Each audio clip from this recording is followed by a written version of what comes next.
Hello students, कैसे आप सब? आई थिंक बढ़िया होंगे।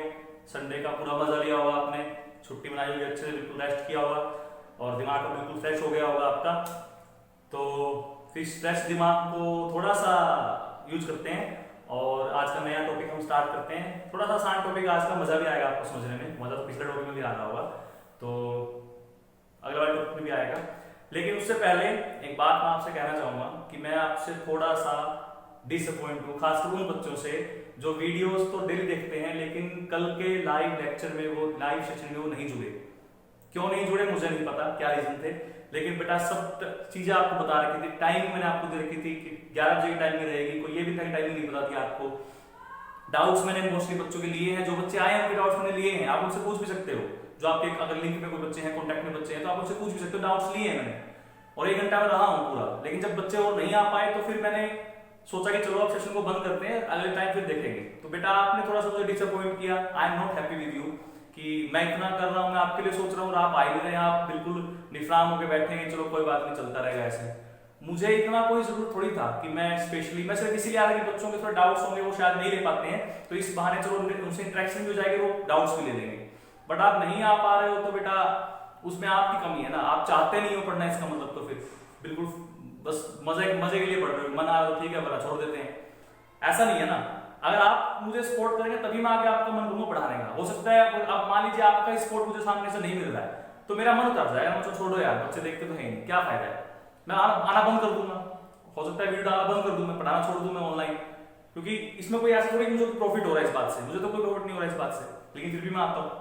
ठीक है, वो इसलिए आता हूँ आपका थोड़ा सा ये हो जाएगा, चलिए कुछ सीख लेते हैं इस बहाने, अच्छा। बट अगर आपका इंटरेस्ट ही नहीं है तो दो सी बात है, मेरा भी इंटरेस्ट खत्म हो जाएगा और थोड़े टाइम के बाद मैं बंद कर दूंगा इसको। चलिए बेटा बहुत हो गया, अब कहाँ से पढ़ना है वहां से पढ़ लीजिए आप। ठीक है, तो थोड़ा सा लापरवाही छोड़िए और काम करने की आदत डालिए। टीचर आपको बोल रहा है अभी सामने से, खुद आ रहा है, वो इतनी एफर्ट करके आ रहा है, पता नहीं किन सोर्सेज से आ रहा है, गर्मी होती है सर्दी होती है आई थिंक। ठीक है, तो थोड़ा सोचिए इस बात को, सीरियसली लीजिए थोड़ा सा। ओके, चलिए जी। तो आज का जो हम टॉपिक कर रहे हैं वो टॉपिक हम करेंगे थोड़ा मैथमेटिकल कैलकुलेशन, क्योंकि इस चैप्टर से न्यूमेरिकल क्वेश्चन बहुत बनता है, खासकर कंपटीशन एग्जाम्स के लिए बहुत ज्यादा क्वेश्चन बनते हैं इससे। सॉलिड स्टेट से बहुत इंपॉर्टेंट चैप्टर आपका, तो वही हम आज रिलेशन करेंगे। तो देखिए मैं थोड़ा सा टॉपिक समझा देता हूँ क्या करना है आपको। मैं एक यूनिट सेल ड्रॉ कर रहा हूँ और उस यूनिट सेल से आपको थोड़ा सा आइडिया आ जाएगा मुझे क्या क्या आपको सिखाना है आज। ठीक है,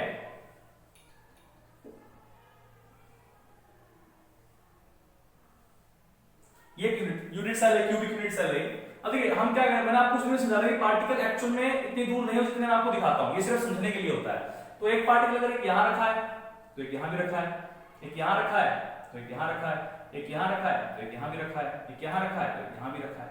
ठीक है, अब हमें करना क्या क्या है, एक तो हमें पता करनी है डिस्टेंस, डिस्टेंस डी किसके बीच में, दो नेबर्स के बीच की डिस्टेंस। नेबर्स मतलब जैसे मान लीजिए कि ये दोनों नेबर हो गए, है ना, पड़ोसी है ना, ये भी पड़ोसी है, ये भी पड़ोसी है, ये भी पड़ोसी है। तो दो पड़ोसियों के बीच की डिस्टेंस कितनी है, ये सेंटर से लेके इस सेंटर तक की डिस्टेंस कितनी है। क्योंकि 3 या 4 तरह के जो क्यूबिक जो होता है, क्यूबिक में मेरे 3 यूनिट सेल होते हैं, एक तो सिंपल, एक फेस सेंटर और एक बॉडी सेंटर। मैंने बताया था आपको क्यूबिक में 3 तरह के होते हैं और हमें पढ़ना क्यूबिक ही है। तो मैं आपको क्यूबिक के लिए एक्सप्लेन कर रहा हूं कि क्यूबिक में एक तो हमें ये पता करना है कि जो पार्टिकल्स हैं आपके, दो बिल्कुल सबसे पास के जो पार्टिकल्स है दो, उनकी डिस्टेंस कैसे निकालते हैं। ठीक है, distance between the neighbouring atoms, एक तो हमें ये कैलकुलेट करना है, distance of the neighbouring atoms. अब इसके लिए सर कुछ तो गिवन होगा, हमें कैसे पता करें डिस्टेंस, हम कुछ तो गिवन हो, है ना। तो गिवन क्या हो सकता है आपको, गिवन हो सकती है आपको ये लेंथ, ये वाली लेंथ, तो एल आपको ए आपको मिल सकता है, मेजर नोट कर रहे हैं, तो ए क्या है आपकी एज लेंथ है, एज लेंथ हो सकता है आपको एज लेंथ दे दे भाई, ये क्यूबिक यूनिट सेल है, इसकी इतनी चौड़ाई है, ये इतनी लंबाई है, उससे आप डिस्टेंस निकाल के बताइए मुझे। या फिर क्या दे सकते हैं आपको, रेडियस दे सकते हैं पार्टिकल्स की, रेडियस ऑफ द पार्टिकल। और यहां हमारे केस में हम ये मान के चल रहे हैं भाई कि सारे पार्टिकल एक जैसे हैं, हालांकि सॉलिड में पार्टिकल अलग अलग तरीके के भी होते हैं, वो हम बाद में सीखेंगे। अभी पहले आप सिंपल सीख लीजिए कि पार्टिकल हम क्या मान के चल रहे हैं, हम पार्टिकल मान के चल रहे हैं कि बिल्कुल सिंपल सारे सेम एक जैसे पार्टिकल हैं, सारे पार्टिकल एक जैसे हैं, तो सबकी रेडियस भी क्या होगी, एक जैसी होगी, इसलिए इसको मैं आर मान रहा हूं। तो हमें एक तरीके से रिलेशन ड्राइव करना है, या तो डी और ए के बीच में, या डी और आर के बीच में, या ए और आर के बीच में, ऐसे हो सकता है ना। ठीक है, तो इस तरह से इस टॉपिक का जो नाम है वो वही नाम है कि relationship between the distance of neighbouring atom, edge length and radius of the particle. तो टॉपिक क्या है वो समझ में आ गया आपको। ठीक है, मैं हेडिंग नहीं लिख रहा हूं उसकी, इतनी लंबी हेडिंग बन जाएगी इसकी, तो मैंने सिर्फ बेसिक समझा दिया। एम क्या है हमारा, एम समझ में आ गया, क्लियर है। साफ कर दो इसको, टॉपिक स्टार्ट करूं। चलिए जी, चलिए मैं आपको एक साथ तीनों की बताने की कोशिश करूंगा, एक ही बार बार साफ ना करना पड़े हमें, तो मैं एक में ही समझाने की कोशिश करूंगा आपको। तो सबसे पहले हम बात कर सकते हैं, पहले मैं लाइन ड्रॉ कर लेते हैं, बॉर्डर मारते हैं भारत पाकिस्तान का। तो ये भारत और पाकिस्तान का बॉर्डर हो गया, क्योंकि सब देश तो तीन हो गए, भारत पाकिस्तान चीन, ऐसे कर लेते हैं। ठीक है, तो ये तीनों बॉर्डर मार लिया हमने। हम इंडियन कैसे हैं, हम सिंपल से हैं बेचारे, बहुत सिंपल से है ना, तो हम सिंपल के लिए पढ़ेंगे। यहाँ पर क्या लिखेंगे कि सिंपल यूनिट सेल में क्या रिलेशन होता है। ठीक है, फिर जो पाकिस्तान वाले हैं वो कैसे हैं, वो चेहरा दिखाते हैं हमेशा, हमें आंखें दिखाते हैं, आंखें, तो वो फेस सेंटर्ड हो गए, है ना, हमारे मुंह पे रहते हैं हमेशा, फेस सेंटर्ड। और चीन वाले क्या दिखाते हैं, चीन वाले बॉडी दिखाते हैं कि हमसे ज्यादा ताकतवर कोई है ही नहीं, दिखाते हैं ना, तो वो हम क्या लिख सकते हैं कि वो बॉडी सेंटर्ड है। ठीक है, तो तीन तरह के यूनिट सेल हो सकते हैं, तीनों के लिए हमें रिलेशन ढूंढने हैं भाई, किस किस के बीच में, ए के बीच में, आर के बीच में और डी के बीच में। तो पहले मैं किसके लिए एक्सप्लेन करूंगा आपको, सिंपल यूनिट सेल के लिए एक्सप्लेन करूंगा। ठीक है, चलिए ड्रा करते हैं, छोड़ दो तुम।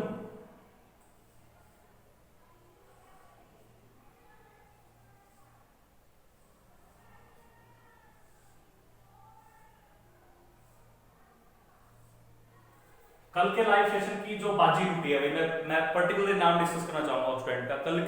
कल के वीडियो लाइव सेशन की जो बिल्कुल महफिल लूट ली है, बिल्कुल प्रॉपर यूज किया गया लाइव सेशन का, वो किया गया है बाय द कीर्ति शर्मा। तो कीर्ति शर्मा कॉन्ग्रेचुलेशंस कि आप लाइव सेशन में अच्छे से जुड़े, डाउट्स लिए आपने। सेकंड पोजीशन पर रहे हमारे लोकेश गर्ग, एक्चुअल नेम जो स्टूडेंट का है वो दीक्षा है, but ID I think Lokesh Garg नाम से है। तो सेकंड नंबर पर उन्होंने बहुत क्वेश्चन पूछे। थर्ड जो हमारे स्टूडेंट रहे कमल सैनी, आई थिंक एक्चुअल नाम मुझे बेटा पता नहीं है क्या किस आईडी से, बट कमल सैनी आईडी से नाम से था, उनका बहुत बढ़िया रहा। तो ये तीन चार स्टूडेंट ऐसे थे जिन्होंने लाइव सेशन को पूरे अच्छे से एंजॉय किया, क्वेश्चंस जितने पूछ सकते थे पूछे और मजे भी लिए। तो अगर ऐसे ही मजे लेने हैं आपको तो आप भी जुड़िएगा। ठीक है, चलिए अब क्वेश्चन पे टॉपिक पे आ देखिए, हम क्या मान रहे हैं पार्टिकल डिस्टेंस नहीं है, तो ये पूरा आर यहाँ है, तो ये पूरा आर है, इस तरह ही होगा। ऐसे में बाकी रूट शो कर सकता हूँ, बट मैं शो नहीं कर रहा हूँ, सिर्फ समझाना है मुझे। तो यहां से यहां तक की एज लेंथ कितनी हो रही है, ए। ठीक है, समझ में आ रही है बात ये वाली। और यहां से सेंटर से लेके यहां तक की, इसको क्या बोलते हैं, ये पार्टिकल है, ये सेंटर है, यहां से डिस्टेंस क्या होती है, रेडियस। तो इसका मतलब ये क्या हो गई, आर हो गई ना। तो ये भी यहां से यहां तक की डिस्टेंस क्या हो गई, आर। तो ए किसके इक्वल हो गया हमारा एक्चुअल में, 2r के, या r किसके इक्वल हो गया हमारा, a/2 के। तो ये तो r में और a में रिलेशन आ गया, समझ में आ रहा है, क्लियर हो गया यहां तक। तो उसके बाद किसकी बारी है, उसके बाद हमारी बारी है डिस्टेंस की। ठीक है, डिस्टेंस कितनी है इस पार्टिकल की, इस पार्टिकल से डिस्टेंस कितनी है, वही तो पता करना है कि इस पार्टिकल से डिस्टेंस जो है वो कितनी है। तो एक्चुअल में जो ये रेडियस होती है बेटा, ये रेडियस ही उसकी डिस्टेंस के बराबर होती है सिंपल के लिए। सिंपल वाले केस में क्या होता है, r radius is equal to this, यहां से इसकी, यहां से इस पार्टिकल डिस्टेंस कितनी है, इतनी तो है, इतनी दूर तो है ये, है ना। उसके बाद इससे टच हो गया, मतलब यहां से इस कॉर्नर से यहां तक कितनी दूरी है, r। तो r किस डी के इक्वल हो गया, और r किसके इक्वल है, a/2 के। तो d इज इक्वल टू क्या लिख सकते हैं, a/2 लिख सकते हैं ना, r और d बराबर है, तो d किसके इक्वल हो गया हमारा, a/2 के। तो यहां से आपका ये रिलेशन आ गया d में और a में, या d में और r में। ठीक है, एक मिनट भाई, गड़बड़ हो गई। डिस्टेंस क्या होती है आपकी, हाफ होती है ना, हम कुछ गड़बड़ तो नहीं कर रहे हैं, हाँ जी। छोटी सी गड़बड़ हो रही है, गड़बड़ ये हो रही है कि ये तो हमारा ठीक है बिल्कुल, ये तो यही होगा। जो डिस्टेंस हमारी है वो एक्चुअल में a है भाई, r नहीं है। मैंने क्या कहा, सेंटर से सेंटर तक की डिस्टेंस ये आपकी d है, तो वो a के इक्वल हो गई आपकी। और यहां से हम क्या कर सकते हैं, यहां से हम d निकाल सकते हैं या r निकाल सकते हैं। r क्या है हमारा a/2, तो d कितना होगा हमारा, r होगा हमारा यहां से d/2, एक ही जगह d पुट कर दिया तो d/2। ये समझिएगा भाई आपका डिस्टेंस क्या है, डिस्टेंस है दो पार्टिकल्स के सेंटर की जो डिस्टेंस है, यहां से यहां तक की डिस्टेंस d है, तो वो d एक्चुअली किसके बराबर है, a के, क्योंकि यहां टच कर रहे हैं तो ये आपके इक्वल हो गए। तो ये आपका रिलेशन आ गया इसके लिए सिंपल यूनिट सेल के लिए, ठीक है। इसी तरह से फेस सेंटर्ड पे आते हुए अब ये बहुत इंपॉर्टेंट है फेस सेंटर्ड वाला, इसको ध्यान से समझिएगा।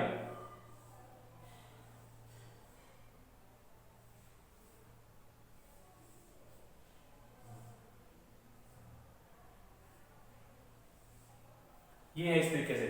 अब यहां पर क्या देखिए फेस सेंटर पे, तो फेस के सेंटर पे यहां तो होगा ही होगा पार्टिकल, मैं इसको शो कर रहा हूं, इस तरीके से होगा और इस तरीके से होगा। अब जैसे ही फेस सेंटर में आते हैं भाई, तो ये पार्टिकल अब कॉर्नर वाले जो हैं वो एक दूसरे को टच नहीं करते।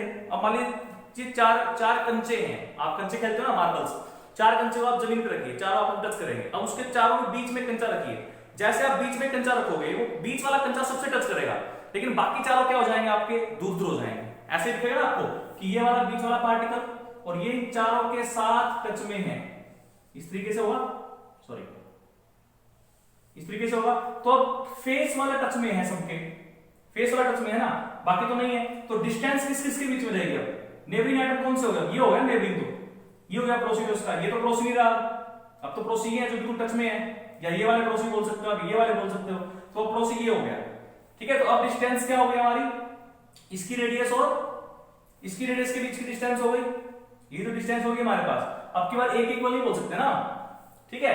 तो यहां से हमें वही देखना है बस एक तो कि क्या रिलेशन आपका आएगा, तो वही मैं आपको समझाने की कोशिश कर रहा हूं, ठीक है। तो उसको समझिए, देखिए ये वाली जो लेंथ है ये हो गई, ठीक है। और यहां एक सेंटर पार्टिकल है जो इन दोनों के टच में है, इन दोनों के टच में, मैं थोड़ा सा समझाने के लिए ऐसे कर रहा हूं। तो ये क्या होगा, देखिए ऐसे होगा ये, तो ये एक ट्रायंगल बन गई ना, राइट एंगल ट्रायंगल बन गई। इसको साफ कर दूं, समझ में आ रहा है।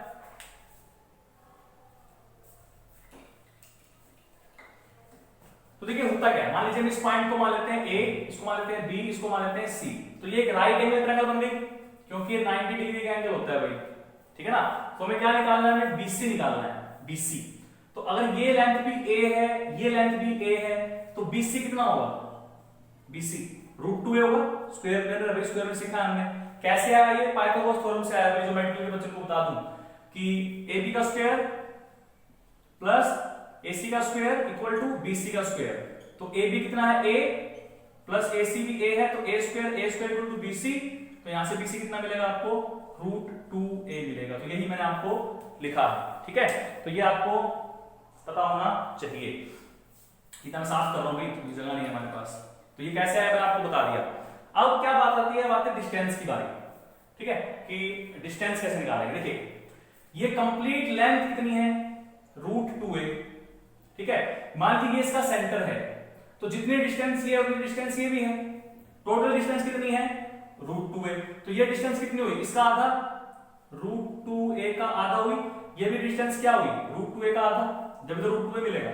और मैंने आपको बताया कि दो पार्टिकल के सेंटर की जो डिस्टेंस होती है उसको क्या बोलते हैं, d, यही तो नेबरिंग पार्टिकल्स हैं, इसका मतलब किसके इक्वल हो गई, d के इक्वल हो गई।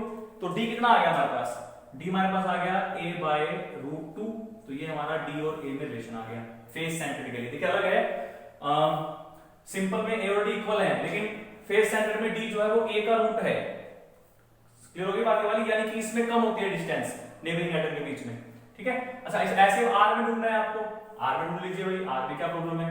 देखिए r कैसे ढूंढोगे, तो ये r है, ठीक है, ये भी r है, ये भी r है और ये भी r है, ठीक है ना। ये इसकी रेडियस, इसकी रेडियस, इसकी रेडियस, इसकी रेडियस, तो टोटल कितनी रेडियस हो गई, 4r। तो 4r बराबर किसके होना चाहिए, इस पूरी लेंथ के, वो कितनी है, √2a, ठीक है। तो यहां से r कितना आएगा, √2/4a, इसको सोल्व कीजिए थोड़ा सा, तो a/2 √2 आएगा। तो ये क्या आ गया, r में और a में रिलेशन आ गया। तो अगर r और a में रिलेशन आ गया तो d में निकाल सकते हो, साफ दिख रहा है। देखिए a/√2 क्या है, d, तो यहां से r कितना हो गया, चीन और पाकिस्तान की बनती है भाई, इसलिए मैं पाकिस्तान में लेके जा रहा हूं, चीन में लेके जा रहा हूं थोड़ी देर के लिए। तो क्योंकि r डी क्या हमारा a/√2 है, तो यहाँ पर मैं a/√2 की जगह d पुट कर सकता हूं, तो r कितना बनेगा, r बनेगा d/2। ठीक है, तो ये आपका रिलेशन आ गया। देखिए वो सेम है, रेडियस यहाँ पे d/2 है, रेडियस यहाँ भी d/2 है, और बॉडी सेंटर्ड के अंदर भी रेडियस d/2 ही आएगी भाई, पहले ही बता रहा हूं, ये चीज तीनों में सेम रहती है। अगर r और d में आपको रिलेशन देना है, चाहे वो सिंपल हो, चाहे वो फेस सेंटर्ड हो, चाहे वो बॉडी सेंटर्ड हो, r में और d में रिलेशन क्या रहता है आपका, सेम रहता है, हमेशा d/2 ही आएगा। सिर्फ r में और a में रिलेशन बदलता है, या d में और a में रिलेशन बदलता है आपका। ठीक है, समझ में आ गई वाली बात। चलिए जी, तो ये आपने कर लिया बॉडी सेंटर्ड के लिए। अब करते हैं, सॉरी फेस सेंटर्ड के लिए, अब करते हैं बॉडी सेंटर्ड के लिए। ठीक है, तो ये हमने बना लिया है क्यूब दोबारा से।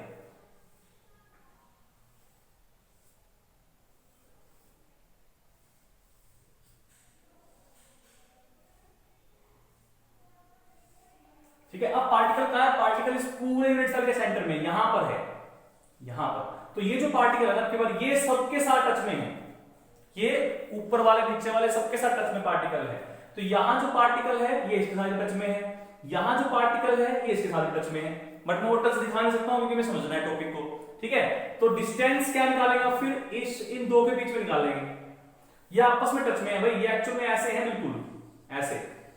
ठीक है, तो समझाने के लिए दूर दूर ले रहा हूं। तो ये सेंटर हो गया, ये सेंटर हो गया, तो ये r और ये r, तो वही कितना हो गया 2r, और ये है क्या डिस्टेंस, तो देखो r तो वही आ गया d/2, यानी कि इंडिया, पाकिस्तान और चाइना सब में एक चीज कॉमन है, क्या, सभी एशिया कंट्री के हैं, बिल्कुल पास पास हैं। तो तीनों में देखिए कॉमन आ गया कि r जो होता है वो सब में सेम है, तो ये आपका सेम आ गया। ठीक है, अच्छा जी, अब a वाला काम हो रहा है करना बस हमें, तो वो भी कर लेते हैं, उसमें कोई दिक्कत नहीं होनी चाहिए हमें। देखिए जब इसको मैं टच मिलाऊंगा ऐसे यहां से, ठीक है, तो यहां से क्या होता है, यहां से आपकी एक ट्रायंगल बनती है। मैं थोड़ा सा इसको अच्छे से दिखा नहीं पा रहा हूं, बट मैं कोशिश कर रहा हूं कि आपको थोड़ा सा दिखा दूं। देखिए एक तो ये ट्रायंगल बन रही है आपकी, यहां से जब इसको मिलाएंगे हम इस तरीके से, ठीक है, और एक ट्रायंगल ये बनती है, दो ट्रायंगल बनती है आपकी। तो यहां से होता क्या है कि हम क्या करते हैं, हम यहां से पहले तो a में और r में रिलेशन ढूंढते हैं, वही तो हमें करना है। थोड़ा सा इसको इजी करने के लिए आप एक काम कीजिए कि इसको यहां से मानने की बजाय, इसको यहां से मानने की बजाय आप यहां एक पार्टिकल मानिए और एक पार्टिकल आप यहां मानिए, तो ये आप ऐसे कर सकते हो, इससे आपको थोड़ा सा इजी लगेगा। इसको मैं साफ कर देता हूं। कैलकुलेशन सारी वही है, सेम टू सेम, बस थोड़ा सा आपको इजी करने के लिए मैं पार्टिकल्स को इस तरीके से दिखा रहा हूं कि आपकी कैलकुलेशन में आपको दिक्कत ना के बराबर ही आए। ठीक है, इस तरह कर लेते हैं। पार्टिकल तो और जगह भी है, बट मैं और पार्टिकल्स नहीं ले रहा हूं, मैं सिर्फ यही पार्टिकल ले रहा हूं। ठीक है, एज लेंथ कितनी मान के चल रहे हैं हम, ए ए ए ए, सारी ए होगी, तो ये कितनी आएगी अभी बताया था मैंने, ये ए, ये बी मान लेते हैं, ये सी मान लेते हैं, तो ए बी कितनी आएगी आपकी बात, वही ए स्क्वायर रूट 2a, तो ए बी आ गई हमारे पास रूट 2a। ठीक है, अब इसको यूज कहां करना है, देखिए इस ट्रायंगल को लीजिए, इसको डी मान लेते हैं, ए बी डी, जो ये ए बी डी ट्रायंगल है, इसमें एडी जो है आपका वो हाइपोटेन्यूस है, एडी क्या है आपका हाइपोटेन्यूस, तो हाइपोटेन्यूस हमें निकालना है, तो उसका स्क्वायर इक्वल किसके, ए बी के स्क्वायर के, और किसके, बी डी के स्क्वायर के। ठीक है, तो ए बी कितना भी निकाल के आए हैं, रूट 2a, कहां करूंगा इसको, पाकिस्तान में घुसा दें, पाकिस्तान तो नोट कर लिया होगा आपने, तो पाकिस्तान में घुसा देते हैं इसको, हम यहां लेता हूं मैं इसको पाकिस्तान में घुसा रहा हूं। ठीक है, चीन और पाकिस्तान की आपस में बहुत बनती है, तो यहां कितना लिखते हैं हम, A D square equal to A B square plus B D square, तो यहां से कितना हो गया रूट 2a, और बी डी कितना है a, तो a स्क्वायर, तो कितना हो गया टोटल ये 3a स्क्वायर, तो ad कितना आ गया आपका, ad स्क्वायर कितना आ गया 3a स्क्वायर। ठीक है, यहां से 2a स्क्वायर हो जाएगा, तो ad कितना हो गया रूट 3a, ये होगा रूट 3a होगा। अब देखिए ad है एक्चुअल में क्या r, देखिए ऐसे है ना, ये ad है पूरा का पूरा, तो ये r, ये r, ये r और ये r, टोटल 4r हो गया, मतलब ad का हमारा 4r के बराबर होना चाहिए, तो 4r equal to root 3a, तो यहां से r कितना आ गया रूट 3/4a, तो ये आपका रिलेशन आ गया r के बीच में और a के बीच में। तो आई होप कि आपको यहां से समझ में अच्छे से आ गया होगा। यहां से निकाल सकते हो वैसे तो आप कि d और r में रिलेशन निकाल लेते हैं, डी और आर निकाल सकते हो ना, डी और आर में हमारा किसमें आ गया, आर और ए में आ गया ना, हमें डी में चाहिए, आर में और डी में चाहिए, सॉरी डी में और ए में चाहिए, तो डी में और ए में रिलेशन निकाल लीजिए, डी में और ए में कैसे निकालोगे, क्या वैल्यू पुट कर लीजिए, तो कहां करें इसको, यहां देखिए आर क्या है, डी बाई टू के इक्वल है, तो root 3/4a equal to D by two, R की वैल्यू पुट कर दी यहां पे, तो यहां से ये कैंसिल हो गया, तो डी कितना आ गया, डी आ गया आपका रूट 3/2a, ये हाफ होता है ना, तो ये डी आ गया। तो ये मैं सारी वैल्यू लिख रहा हूं दोबारा से एक बार अच्छे से सभी के लिए, तो नोट कर लीजिएगा, ये आपको मैं समझाने के लिए कर दिया था कि आपको एक बार में डिफरेंस समझ में आ जाए कि क्या डिफरेंस तीनों में होता है। ठीक है, तो पहले सिंपल के लिखते हैं, तो सिंपल के लिए क्या होगा, सिंपल के लिए होगा कि a और d इक्वल होते हैं और r इक्वल किसके होता है, d बाय 2 के या a बाय 2 के, दोनों सेम ही है। ठीक है, समझ में आ गया। अच्छा जी, फिर फेस के लिए करते हैं, फेस सेंटर्ड में, फेस सेंटर्ड में क्या होता है, अभी क्या था हमने, फेस सेंटर्ड में जो आपका r होता है, r वो कितना होता है, a बाय रूट 2 होता है, सॉरी a बाय 2 रूट 2 होता है, हाफ होता है। ठीक है, और इसके अलावा आपका जो d होता है, d कितना आएगा हमारा, d आएगा हमारा a बाय रूट 2, तो ये हमारा रिलेशन आया था। अच्छा, r और d तो बराबर ही होते हैं। ठीक है, अच्छा उसके बाद क्या है आपका बॉडी सेंटर्ड, r और a में क्या रिलेशन आया, a का रूट 3a बाय 4 ये आया था। ठीक है, और r और d तो बराबर ही है, वही बताया मैंने आपको, d बाय 2 होता है। ठीक है, और r और d और a में क्या रिलेशन आया हमारे पास, रूट 3/2a, तो ये आपका रिलेशन आ गया। तो ये आपको पता होने चाहिए, आपस में न्यूमेरिकल्स में काम आते हैं भाई, कि r और a में क्या रिलेशन है, d में और a में क्या रिलेशन है, और r में d में क्या रिलेशन है, यहां से न्यूमेरिकल में आपको मिलता है। क्लियर हो गया, तो ये आपका टॉपिक हो गया कि क्या रिलेशन हो सकता है आपका nearest neighbour atom, radius of the particle and edge length of the unit cell, और वो क्यूबिक के लिए, सिर्फ क्यूबिक के लिए डेरिवेशन है आपका, बाकी के लिए नहीं है फिलहाल, क्योंकि हमें क्यूबिक ही मेनली पढ़ना है। तो आई थिंक आपको समझ में आ गया अच्छे से। ठीक है, अब मैं इसके आपको कुछ न्यूमेरिकल्स दूंगा करने के लिए, वो न्यूमेरिकल्स आपको ट्राई करने हैं कि आप अच्छे से कर सको, और उसके बाद फिर मैं आपको नेक्स्ट टॉपिक कराऊंगा जो बहुत इंपॉर्टेंट टॉपिक है नेक्स्ट, उससे न्यूमेरिकल आते हैं। आप 2-3 टॉपिक ऐसे जो न्यूमेरिकल पोर्शन वाले, फिर दोबारा थ्योरी आ जाएगी आपकी, और फिर आगे देखते हैं क्या टॉपिक करना है हमें। तो आई थिंक आपका आज का टॉपिक क्लियर हो गया होगा, अच्छे से समझ में आ गया होगा। थोड़ा सा खुद से हाथ से निकाल के देखिएगा, भाई खुद ट्राई कीजिए, समझ के इमेजिन करके, जैसे मैंने बताया आपको, तब आपको समझ में आएगा। ठीक है, और एक इंपॉर्टेंट अनाउंसमेंट ये है आपके लिए कि अब मैं एनसीईआरटी के इंटेक्स और एक्सरसाइज के जो क्वेश्चंस है उनके सॉल्यूशंस भी डालूंगा चैप्टर वाइज, जैसे अभी हमने सॉल्यूशन कर लिया तो पहले मैं सॉल्यूशन डालूंगा, फिर सॉलिड स्टेट के मैं आपको वीडियो डाल दूंगा। लेकिन उसकी कोई श्योरिटी नहीं है भाई कि वीक में कब आ जाए, मतलब उसका ये नहीं कि जैसे ये वीडियो रेगुलर है तो रेगुलर ही मिलेंगे आपको, नहीं, वो वीक में कभी भी आ सकते हैं, कल परसों, एक दिन में आगे, 2 दिन में आगे, कभी भी आ सकते हैं, जब मेरा मूड होगा भी चलो कर देते हैं बराबर, या जब कंप्लीट हो जाएंगे क्वेश्चन तब। तो उसके लिए आपको क्या करना पड़ेगा, उसके लिए आपको चैनल को सब्सक्राइब करना पड़ेगा और नोटिफिकेशन बेल को दबाना पड़ेगा, ताकि जब भी वो वीडियोस आए तो आप नोटिफिकेशन आपको मिल जाएगी, वो वीडियो आ चुकी है आप देख सको। ठीक है, कई बार क्योंकि बहुत वीडियो आती है तो मिक्सअप हो जाएगा सब आपका, कि लेक्चर वाली कौन सी है और सॉल्यूशन वाली कौन सी है। तो बहुत से बच्चों की ये डिमांड रहती है कि सर एनसीईआरटी क्वेश्चन भी करवाइए, तो कोशिश करूंगा कि उन क्वेश्चंस को भी डाल सकूं सोल्व करके आपके सामने, ताकि आपकी थोड़ी सी दिक्कत कम हो जाए और बोर्ड में आपको दिक्कत ना आए इतनी खास। ठीक है, तो इन्हीं सब बातों के साथ आज के लिए करते हैं, बस इतना ही काफी है, और बाकी कल देखते हैं। तब तक के लिए चैनल को शेयर, सब्सक्राइब और लाइक कीजिए भाई, और पढ़िए बैठ के सॉलिड स्टेट। ठीक है, ऑल द बेस्ट।